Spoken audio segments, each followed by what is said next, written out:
There's so many things I could have named this episode. It's the final countdown into a rollover. It's the calm after the storm because the big game just ended. It's fading into darkness because we are going into kind of the quiet part of the year. Well, one of the quiet parts of the year um, between now and the draft, where we have workouts and everything, where people will be interested in that outside of the other dark part of the year between the draft and training camp. But everyone takes a break after a pretty righteous stretch of games from preseason through the Super Bowl to exhale. So we would like to do this show to remind folks of a couple things they need to make sure they do from a housekeeping perspective before they take that exhale. Not saying people deserve a break or shouldn't take a break, but don't forget to do a couple of things and pay the price when you come back. But nonetheless, we've got two of the greatest minds in fantasy football here between myself and RJ to help you with this conundrum. RJ, thanks again for joining and lending your knowledge to the huddled masses here.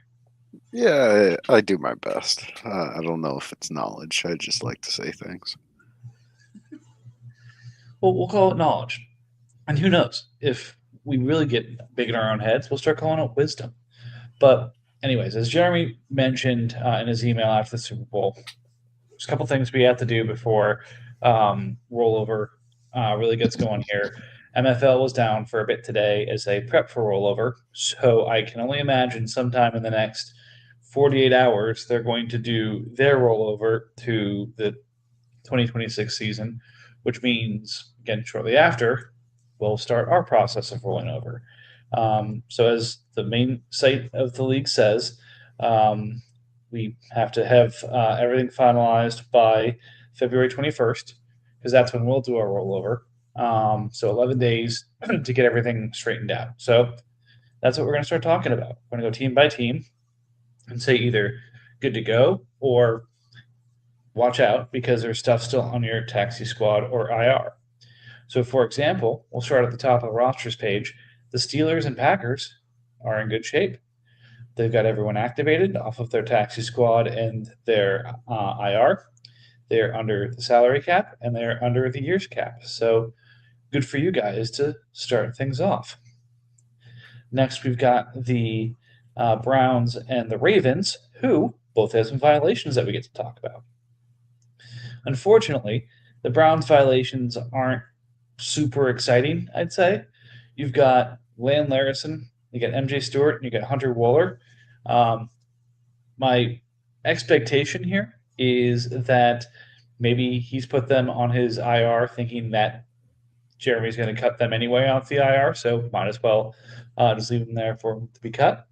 But yeah, he's got a couple of players there that if he does not activate them in about 11 days, they'll be cut.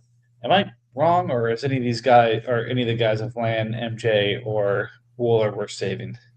No, no, they can be cut. It always happens that sometimes I don't know as much as I think I do, so good to know.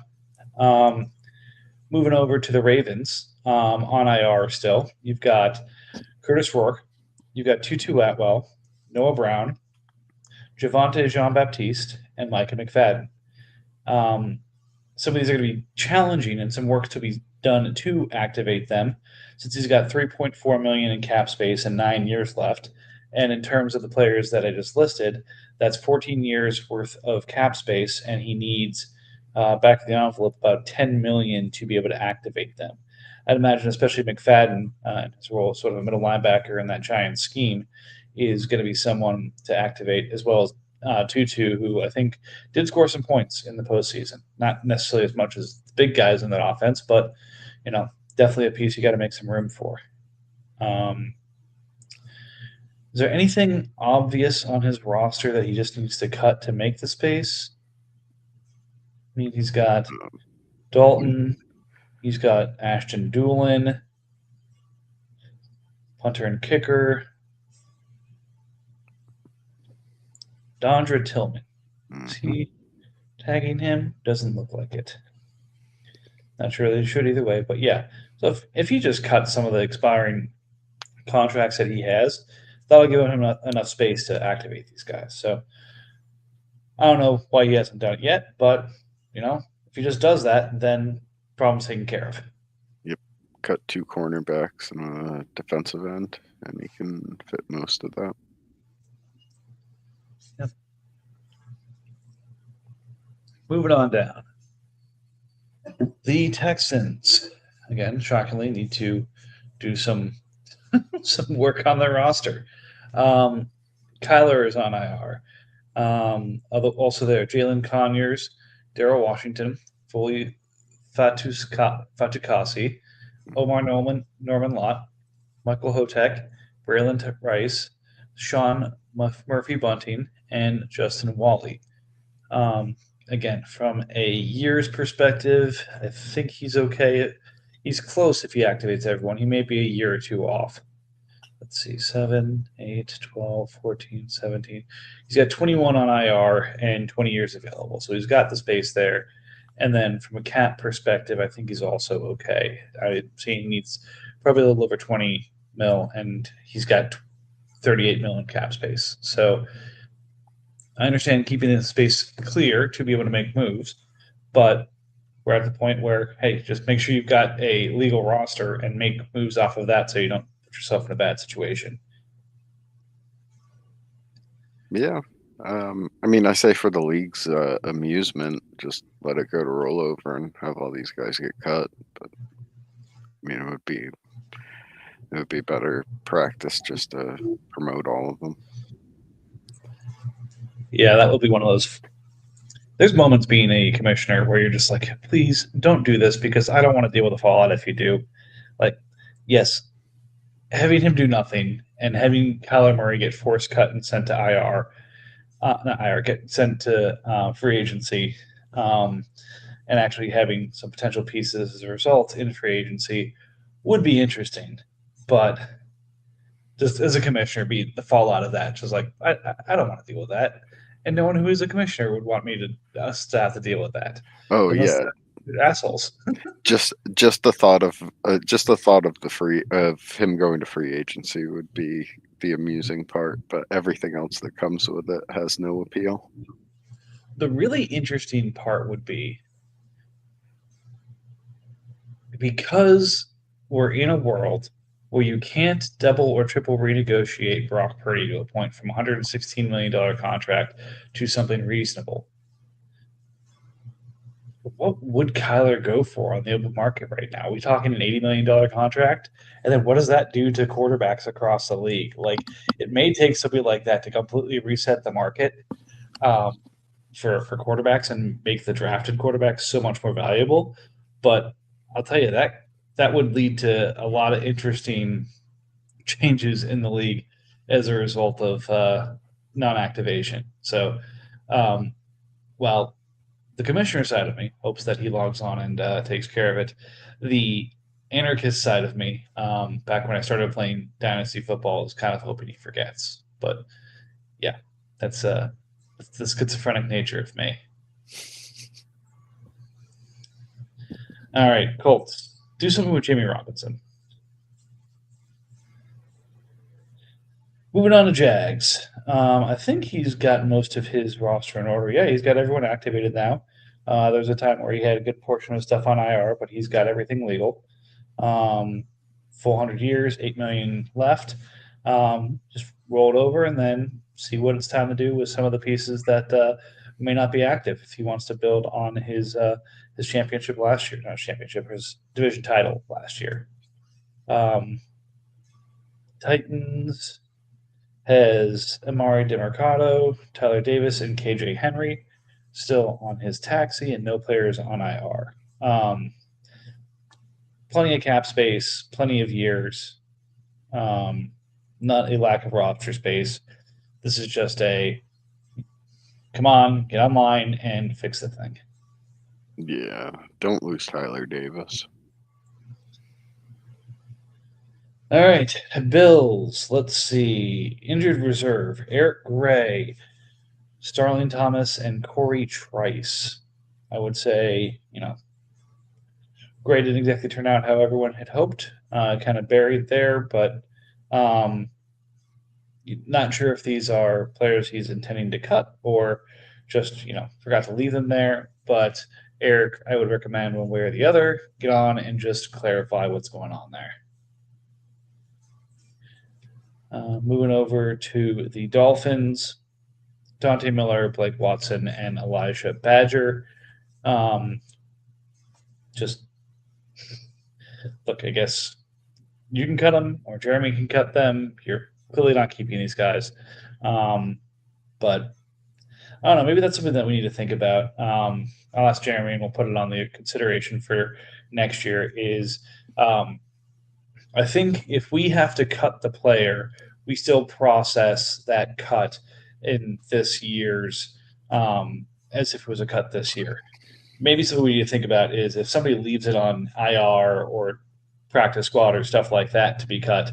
And again, practice squad is going to be different next year, so won't be as much of an issue there. But if we have to cut them, it's the next year. Maybe that is the first year of the hit, which would lead to some cap implications and stuff like that. But might get some people to be a little bit more mindful of their rosters. Oh, you have my vote on that one. I like the idea of that. Not a big fan of people just leaving things that they intend on cutting for the commissions to do it. Yeah.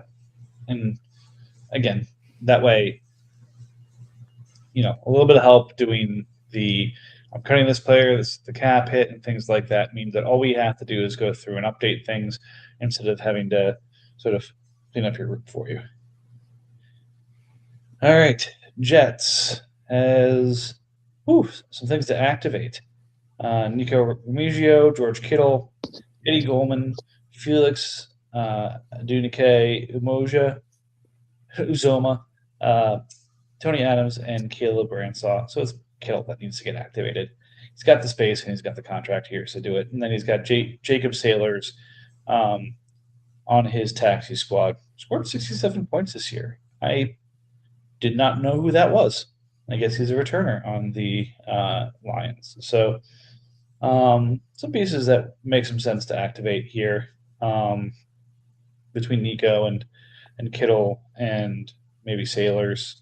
Tony Adams had his 91 points. Safety is reasonably priced. But you have the years.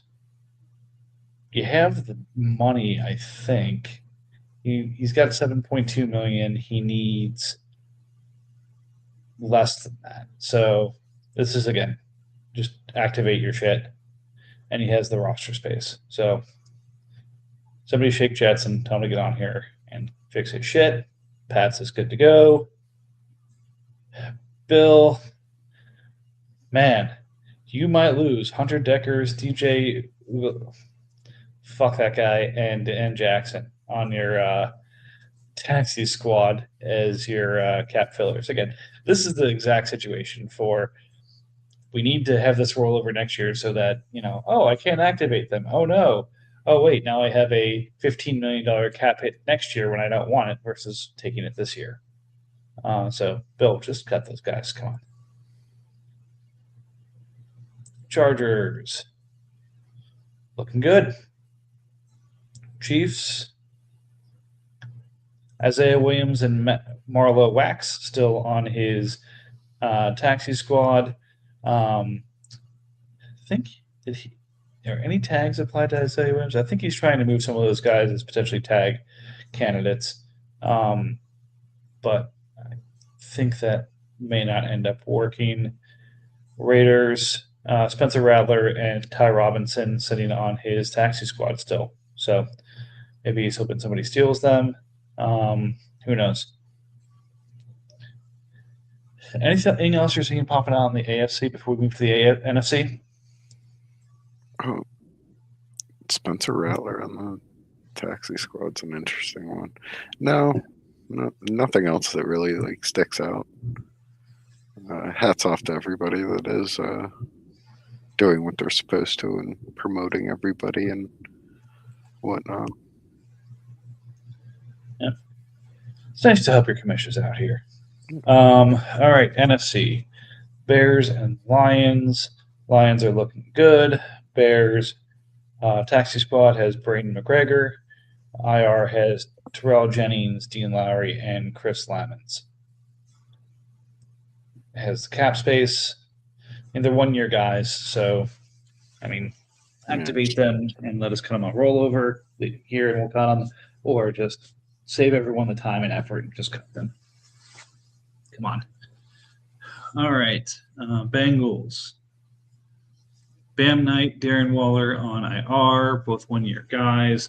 Donovan Edwards and Trayshawn Holden, 1-year guys on taxi. He has space to activate them, although they're 1-year guys, and he's not going to tag them. So probably just going to end up cutting them. But I could see hanging on to Bam and Darren until the deadline to see if somebody gets a little crazy and says, hey, Darren Waller was great for those couple of weeks. Let me pay him $20 million as a tight end instead of $1 million. But I don't think that'll end up happening.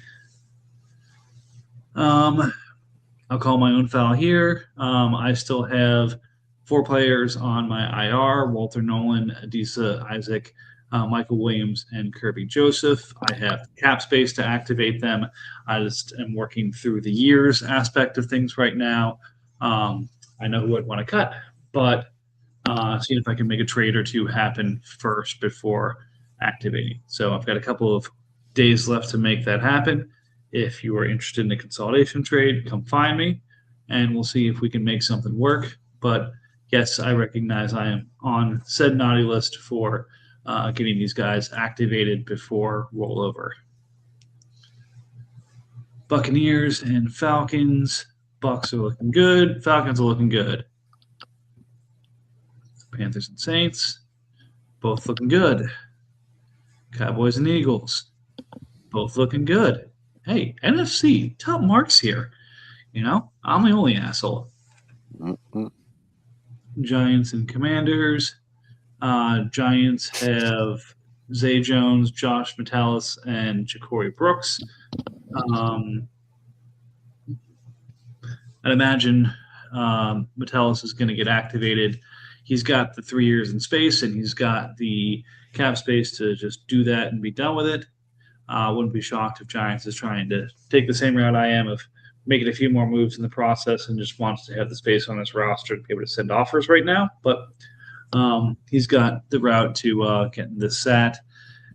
And then the Commanders, he's in the same spot as me, as having some work to do. Less than $1 million in cap space and 11 years. And sitting there with Jerome Ford, Antonio Gibson, Jalen Polk, Jack Sanborn, Caillou Blue Kelly, Dorian Strong, and DeMar Hamlin on his IR, Fidel Diggs, BJ Green in his taxi squad. So in all likelihood, he's going to cut most of these players that he has on his IR as it is. If he dumps all of his active expiring guys, he can probably afford to promote the few that he deems worthy of holding on to. Yeah, but I mean, so Gibson's an expiring. Jerome Ford, he's buried in Cleveland, so not sure he's even worth hanging on to. Jalen Polk, traded on IR to the Saints. Imagine he'll find some space for him. Yeah, so let's see. I'm looking at some of the expirings that you were talking about. Riley Leonard probably gets dropped. Ty Johnson probably cut. Kicker and punter, Tyquan Lewis, and Eric Murray. So, yeah, probably dumping those guys gives you the space that you need to get, say, Polk and maybe Sanborn and a couple others here activated. So it's just Maines at this point. He just needs to be, poked and reminded, I guess. So I'm taking my time because I need to make a couple of moves. So Commanders, I know you are more of the let people come to me. I think in this case, you might have to be a little bit more aggressive in making some of these moves.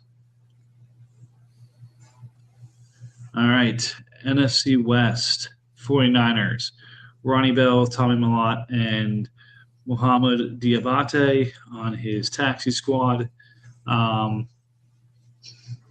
he's probably going to have to make the same hard cut that I had to with Cam Miller for Tommy Millott for his D2 guy that he hoped would make it in, but didn't quite let any worlds on fire. So, and then Diabate, I'd imagine, gets activated just because he's 60 million. He's got 2 years left, but we shall see. But unfortunately, he needs to make some year space if he's going to do something like that. The Cardinals are full 100 years on his cap. Everyone activated, so all good there. Rams and Seahawks to round out the round the world. Rams is looking good. Seahawks has Austin Eckler, Garrett Williams, Brian Branch, and Xavier Woods still on his IR. Not a lot of cap space to activate them at the moment. The challenge is going to be, I don't know the threshold at the top of my head, but there are a couple of his one of his 1 year guys is probably right on the threshold of comp pick. Cleveland Farrell, probably not so much. But yeah, I think finding the space is going to be a bit of a challenge considering he has a 13 million in Branch that needs to get activated.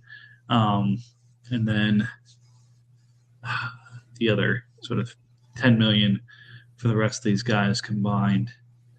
Eckler, maybe you don't activate. I don't know. But just cutting Farrell's not going to get you all the way there. He's got to make a trade.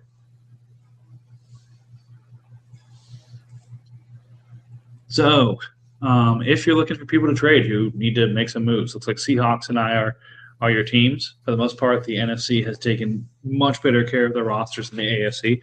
So you guys suck. And the teams that I called out, let's make sure that we get things taken care of. So, Jeremy, I don't have to keep things locked longer as we roll things over and make sure that the league is set there. The more we have to do to clean up and the more we have to validate, the longer it takes. Nobody wants that. All right. Where are we in the podcast here? We are 22 minutes in from that little run through. Anything else you want to add in terms of stuff you've seen, people who haven't put stuff up there, moves that need to be made just from getting themselves legal? Not from a legal standpoint. I mean, I do think at this point we everybody's IR and taxi should be just about cleared up. Of course, there are some of the exceptions. Some of the, yours is a unique case. Commanders kind of pushed his chips all in, so he's got to untangle that web. So that's understandable. But the majority of us should just be at the point where we can cut our expiring contracts in the next few days and be done with it. Yeah. Keep it nice and clean for us, please. All right. So we start with the AFC. I think we've wrapped that up. Where should we move to the NFC in terms of previews? I think we'll only get through one division today. Maybe we'll save the last three for next week. But who should we start with in the NFC? Usually start with the North or the West, usually. And you're in the East, so I think we'll start with the South. How's that sound? I like that. All right, so finishing order last year, Saints at 13-4. Panthers were in the run of it until they decided not to be. Fell 10-7 and missed the playoffs. Bucks 5-2 in a rebuilding year as he moved up to make sure he got his guy in Cam Ward, as he's a Titans fan and wanted to build around him. So now he's in the process of building around him after his 1 year of reset. And the Falcons made the all-in trade for Jaden Daniels, and in the process of kind of paying the fare that old Falcons left to be paid to take care of those championships that he has, the 2 titles and the 2 stars that are on those helmets. So we'll go ahead and start with the Falcons at the bottom. 4-13 last year. quick run through the roster. As mentioned, Jaden Daniels, the premier piece on the team, quarterback. Rashad White having sort of a good timeshare season. Unfortunately, he hits his fifth-year option and needs to be extended. That's the other thing. That's part of the preview that I just did. We just did the run-through of IRs and getting your rosters legal. For those who have fifth-year options here, like Rashad White, who have 2 years remaining and the fifth-year option that has been exercised, this is your chance to extend them. They're going to jump to their fifth-year price next year, and the only extension that you're going to be able to do is through a trade extension or through tags. So if you want to regularly extend these guys, you got a couple of days left, which, again, becomes more complicated with everyone's tight roster and cap challenges, but Rashad White made me think of that. Moving on down. Jimmy Horn looks to be a diamond in the rough for Carolina. He's got a couple of those types of receivers. Again, really focused on getting those diamond in the rough, lower burn players. Unfortunately, hit the lottery nobody wants to win of who's the random, promising player who decides he's going to get himself in serious legal trouble in the offseason. James Pierce. I'm not a lawyer. I have no idea how fucked he is, but he looks like he's very fucked right now. Then Devin Lloyd looks like he may be hitting free agency, which would probably be a good thing for the Falcons. And then solid secondary. So building the way he needs to build. Very little cap space left. So if he does want to extend White, he's got to move one of his bigger contracts to make space for that. Because right now he has $90 million in dead cap that can't really be touched. And unfortunately, the only big contracts you would have to move are Keenan Allen, K'Lavon Chaisson, and Devin Lloyd or Marlon Humphrey. So probably his players he doesn't want to move for the only way he can do this. So I don't know. If I'm him, I'm thinking about what would people give me for Rashad White right now for the chance to extend him now. Granted, with the upcoming running back class, and I think White's hitting real life free agency, where does he go? But again, that's a risk that someone may want to take. Anything jump out at you, RJ? Yeah, I think you're right with the idea of seeing what other people will pay on White. He's likely not going to be productive in the window that the Falcons should be targeting. Call it 2 or 3 years.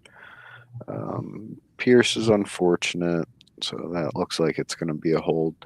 I would probably be interested to see what people would pay for Dante Fowler. We know he's consistently, he had a pretty down year last year, but he's typically around 100 points every year. And there's no reason to expect that to really fall off. K'Lavon Chaisson would be an interesting one to see if he could get anything. I don't know. I'm pretty sure he was like a 1 year in New England. I'm not too confident like on the 4-year $10 million deal that he has him on. So getting out of that contract and any type of value would be fantastic. Plus the flexibility that would provide. That's any of his safeties. I would not hate the idea of selling off some of those safeties for whatever value we could get. Just not a big fan of those contracts. But that seems to be just how productive safeties are now. I'm even stuck with one that's like $7 million in multiple years. Yep. And then he's been acquiring draft capital. He had to give up a good bit of it to get Daniels, but I think this was his pay the piper a year, and he's started building back. But has the building blocks. He's in a tough division because, especially with the Saints' rise, three other teams are usually quite good. But that's the joy of playing in the NFC South, much like the AFC North. With that amount of draft capital, I would definitely encourage him to, move off of more players than he acquires and just kind of see where this year takes him and just reload next year with a whole bunch of hopefully young productive players or a lot of valuable picks to go buy productive players. I mean, he's in an interesting position too, where if Bill actually joined the pod anymore, if you were to list the team that he would be most excited to get into a room with and figure out a trade, it's the Falcons. He's got 1, 2, 3 firsts and 1, 2, 3 second round picks for 2027 as Bill continues collecting in that draft.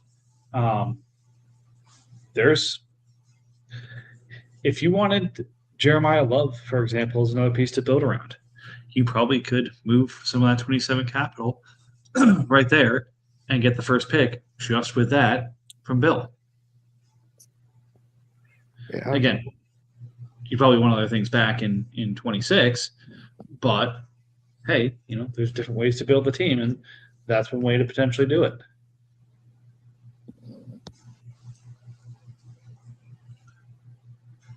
All right, let's check out the Buccaneers. So, because of injury, it was clear they were taking last year off. They are positioning themselves for next year, and they have been one of the busier teams in the offseason so far in position themselves to be so.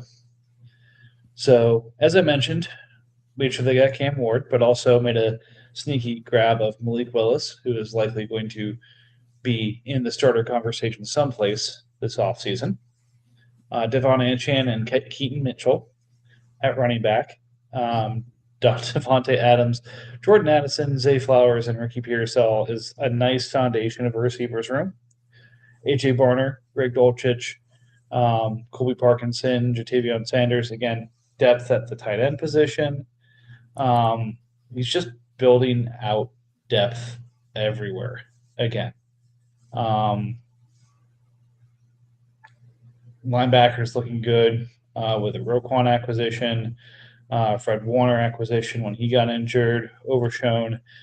Wasn't great when he came back, but maybe another year of the offseason, we'll see what happens. And then solid corners. So he's basically maxed out his roster right now. He's got to wait for rollover to clear some of this $90 million in cap hits. But he's already sitting pretty in terms of being back in the conversation for next year. And then a quick look at his draft capital. He's got a Cowboys first this year, 2 seconds. One of them is yours. So one is Steelers. So a late first, 2 mid-seconds, a fourth and 2 fifths. Nothing in 27. So still has some capital to make some moves. Doesn't have to rush it either. So, it's a classic Bucks team. He reloaded, and he's ready to jump back into the pool next year. Yeah, definitely looks like a really good team. Significant improvement from what the team has looked like this year, I guess you could say. I mean, it looks fantastic now that everybody's healthy. But I tip my hat on all of the acquisitions that they've made this year. Roquan was a recent one, right? Yep. Although now I'm looking at it, there's a couple things that there's still some business to be done for the Buccaneers. Like I see the 2-5 next to Willis because he was a first-round pick. So, again, you'd like to give it as much time as possible, but nothing's going to declare itself before rollover. So if you're hanging on to him because you think he's going to get a job, you either extend him now and have control of his contract, or you're basically just hanging on to him to be a trade piece for next year. So, something still to be done there. Challenge he's going to face is Jordan Addison, Zay Flowers are going to be option guys after next year, so he's got to figure that out.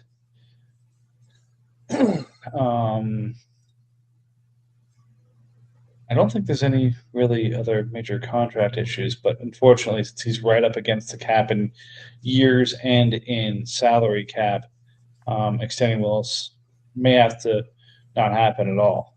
So, I don't know. Maybe I'll give him a call about that. But then, kind of some of the other things like what the hell happens with Ricky Pearsall after this year in San Francisco? I think he won Chris Jones in waivers. He's a 1 year left guy, so it's a question of is he getting tagged? But again, if you tag him, the cap doesn't hit until next year, so it would not be an issue. Yeah, so he's got a full roster, but he's not done. Nope, he's definitely set up to do some type of buying after rollover.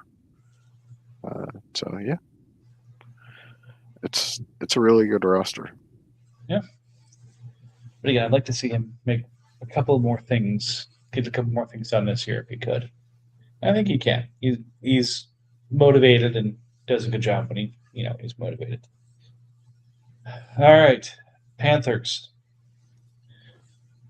set a quarterback with Drake May, despite a shaky Super Bowl. Probably one of the top QB assets you can have in Dynasty right now.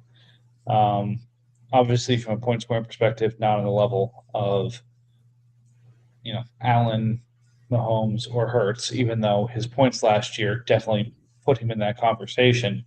He probably has to do it for one more year before he becomes absolutely there. But hard to say anyone jumps above him at number 4. Is next year going to be the year for Trey Benson? All of us hope so. Having Ken Walker pretty much had the postseason that you'd want to have. He's going to get paid way too much money someplace. Let's see. Chris Godwin, Xavier Worthy, Jake Ferguson. And his defense is in great shape. He loves his big fat guys. Some are expiring, some continue on. Pretty impressive in terms of names and talent on his DNs, but he'll work out the depth there. Almost as impressive, 63,000 cap space. So really no room to make any kind of other additional moves unless he moves off of something. But again, like I think he has said in his trade bait, he's listening, but he has no cap space to take anything on. And he's not really in a position to make any other moves until after rollover. $43 million in dead cap, and quick look at his draft capital. Come on, computer. No draft capital at all. Yeah, I mean, good team, young team. They'll continue to grow it and roll it around. I think he just wants the flexibility of the rollover to see what moves he wants to make. But it wouldn't be a draft if the Panthers didn't somehow get back in it. What do you think, RJ? I can definitely see that happening. Yeah, I mean, I like the roster overall. It's kind of unfortunate how Panthers season ended, I guess you could say. I know at the beginning of the season he was one of the better teams in the league, especially win-loss record. But the roster is really good. I mean, of course, we're probably going to say this a million times when assessing teams in the offseason, but like to see depth at some positions. be interested to see if he could get off of somebody like Chris Godwin. For there's a significant drop off in at least perceived value. I'd be interested to see what Kenneth Walker would be worth, especially like moving off from before that contract gets insane in our league. But yeah, I mean, other than that, I don't really see a lot of things that he really needs to be actively looking to move. Maybe capitalizing on a 191 point Nick Benito season. But I don't know if you sell Nick Benito, if you're going to be able to go out and buy, a replaceable defensive end. Yeah, I mean, I think you just wait for, okay, who is going to give me my 2-for-1s or 3-for-1s and stuff? Okay, who's going to give me a step down from Benito that I like, and then the pick, or player in another spot. He's going to be the consolidation guy, but he needs to have more than 62,000 in cap space to accommodate any kind of consolidations. Right.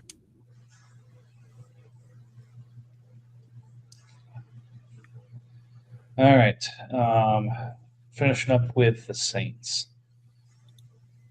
Did a great job jumping back and taking advantage of the scoring system last year to find himself atop the division, led by a pretty remarkable set of receivers. We'll get to that, but in the offseason has moved off of Dak Prescott over to Caleb Williams. Running back leaves a little bit to be desired right now. He just has Ray Davis and Marshawn Lloyd there. I've led with the receivers, and it's Kamari DK, George Pickens, Wan'Dale Robinson, and Deebo Samuel, all 200-point guys. So when you have 4 guys going for 200 points, you're going to have one of the better receiver rooms in the league. No tight ends on the roster right now. I'm sure he'll address that. But then Kobe Turner has him locked up. Well, doesn't have him locked up yet. He's a non-exclusive franchise player for next year. So we'll see what that bidding looks like. And then Colby Wooden, pretty good year on pretty cheap contract. So we'll see if that gets extended. Front forward, Trayvon Walker had a bit of a disappointing year, but he's been extended. Back 7,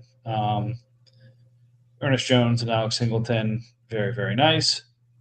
4 corners over 100 points and 4 safeties over 100 points. So $54 million in cap space adjustments that will fall off, plus the increase in cap we're going to get. He's going to have some space to sort of polish around the edges of the roster that really allowed him to make the jump this year. In terms of draft capital, he no longer has a 26th first. He has a 3rd and a 5th.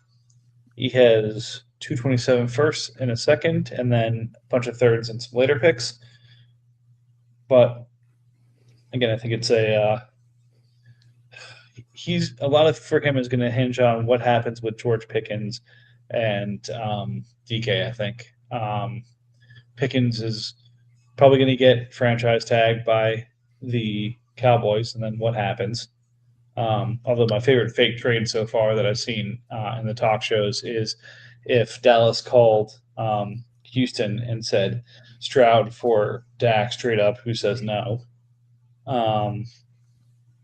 Could be interesting, but as long as he's got Dak there, Pickens should continue to feast in Dallas. So just a matter of, does he continue to build around him and reap the benefits, or does he move off of Pickens and sell high? And then filling out the front 4 of the defense and a couple of tight ends, Saints are looking good. Yeah, I agree. There's not much movement that needs to be made. I am going to be interested to see if anybody bids on Kobe Turner. I think he's a good combination of young and productive to where you might see that price tag go crazy. Well, what'll be interesting is he's probably going to be somewhere in the early eight figures for price. Um, we're going to have access to our 2028 picks. Everyone's going nuts for 27. Got it. If we have access to our 28 picks, is a 2028 first for a defensive tackle like Kobe Turner something that if you hold Kobe or you do anything but take the pick, I feel like there's like three players maybe that you would trade a you would turn down a trade of a first for a defensive tackle for right now, and that's the tough part about the tag is non-exclusive franchise player, so you can bid, but if you want him, you got to give him first too. Right. Yeah. It remains to be seen if somebody will bid on it. Once we get to that point, we will know more. But I do think that he is. I think he's of the quality where it's at least in consideration, and maybe compared to the rest of the pool in non-exclusive. Might get some interest. Yep. All right. Well, we'll do the last three divisions next week. That'll be, I think, the last pod before rollover officially. And in fact, we may be dealing with MFL doing their rollover during that time. We never know exactly when that's going to fall. But we've had, looks like 8 trades since the last podcast. You'd think we'd have more since we have 2 weeks worth of stuff there, but people were enjoying the revelry of the Pro Bowl and the Super Bowl so much that they couldn't get themselves to trading. But some big trades did go down. Not really, but maybe 1 or 2. Giants and Chiefs, Cam Bynum for Roschon Johnson, a fourth and a fourth. Nothing to write home about. Giants moving Devin Neal, Brian Branch, and a second for Josh Downs and Malachi Moore. So again, Giants getting cheaper to the point where he gets his roster to be legal. Now it's a matter of Seahawks doing the same. Buccaneers, Xavier Scott, Storm Duck, and a second for A.J. Barner, Cam Hart, and the Chicago Bears fifth next year. Barner's the big piece as far as I'm concerned there in that second. It's the Buccaneers second, so that's, I think, like 208, or it's somewhere in the top 50, I want to say. So I think that's pretty good value there. And Barner seems to be, that dude for Seattle right now. Cap saving and big name linebacker trade. Niners and Giants having Patrick Queen move in for Azeez Al-Shaair. You getting involved, picking up D. Eckridge and Ennis Rakestraw for a Lions fourth in 2026. A LeCauley London dump of $5 million by the Buccaneers on the Raiders for a 5th-round pick. Giants night swap players that we probably should be talking about cutting. Jared Wiley and Jalen Hyatt. Jared Wiley and Jalen Hyatt. Kansas City tight end for the out-of-favor Giants receiver. And then Dyami Brown and Chris Paul getting dumped by the Giants for a 27 5th-round pick of the Patriots. So outside of the Barner trade and maybe the linebacker swap, nothing huge happening there, except maybe the Josh Downs trade. If you're expecting that Alec Pierce is gone in Indy for them to save their franchise tag for Daniel Jones, then Downs becomes very, very valuable there for sure. I think that was a good trade by the Seahawks. There's a bit of that value is kind of already baked into what this trade was. I'm assuming there's a 2nd-round pick attached to another young, productive offensive piece. Devin Neal looked pretty decent in the small amount of offense that he got to offensive production he had. So I like that.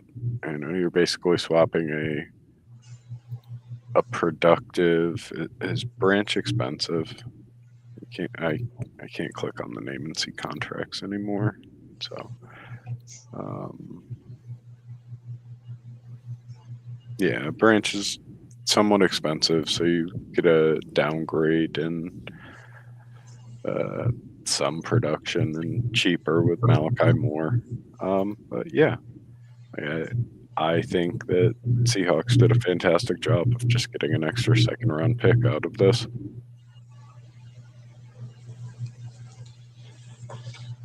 Yeah.